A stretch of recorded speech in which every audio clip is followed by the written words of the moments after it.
Selamat pagi semuanya. Assalamualaikum warahmatullahi wabarakatuh. Perkenalkan, nama saya Rian Suino. Saya dari kelas Sistem Informasi Universitas Sabar Asia. Terima kasih kepada Bapak Novi Diana Tasya, Eskom NMSI, selaku dosen pengampu mata kuliah Data Warehouse. Saat ini saya akan sedikit menjelaskan tentang Data Warehouse.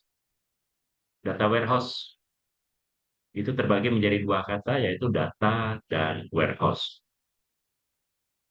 Data merupakan sekelompok informasi atau fakta mentah yang dapat berupa simbol, angka, kata-kata, atau citra. Kemudian untuk warehouse sendiri adalah tempat yang berfungsi untuk menyimpan berbagai barang atau istilah umumnya bisa disebut dengan gudang.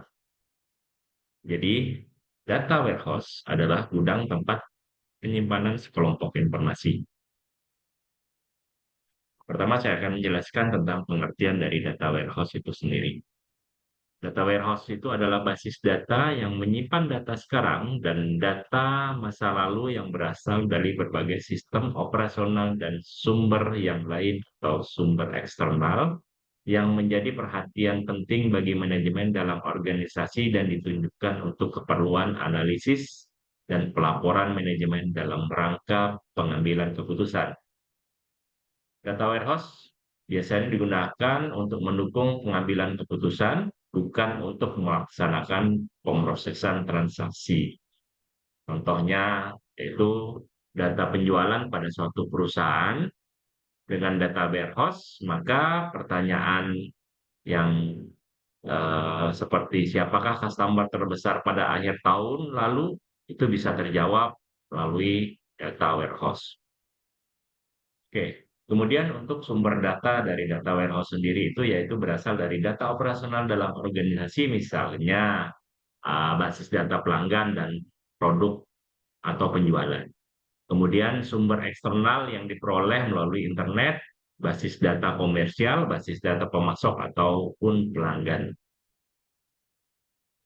Berbagai data yang berasal dari sumber yang digabungkan dan diproses lebih lanjut oleh manajer data warehouse dan disimpan dalam basis tersendiri.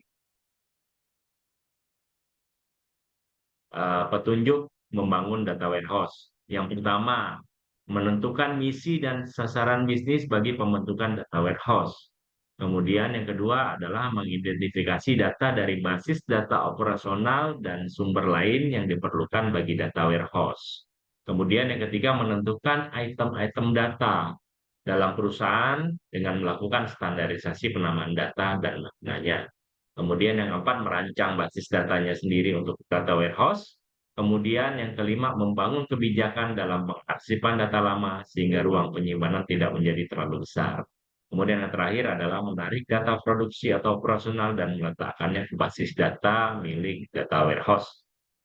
Tujuan dari data warehouse sendiri adalah yaitu pertama untuk pembuatan laporan, kemudian untuk online analytical processing atau OLAP, yang ketiga proses informasi eksekutif.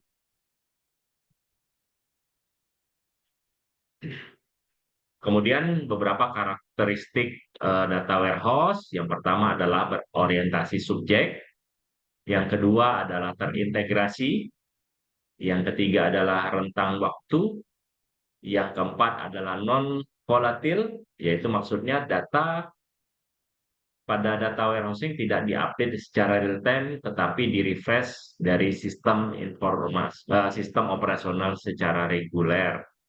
Kemudian ringkas, kemudian memiliki metadata. Maksudnya adalah metadata menguraikan struktur dari arti data sehingga mendukung penggunaan efektif atau tidak efektifnya data.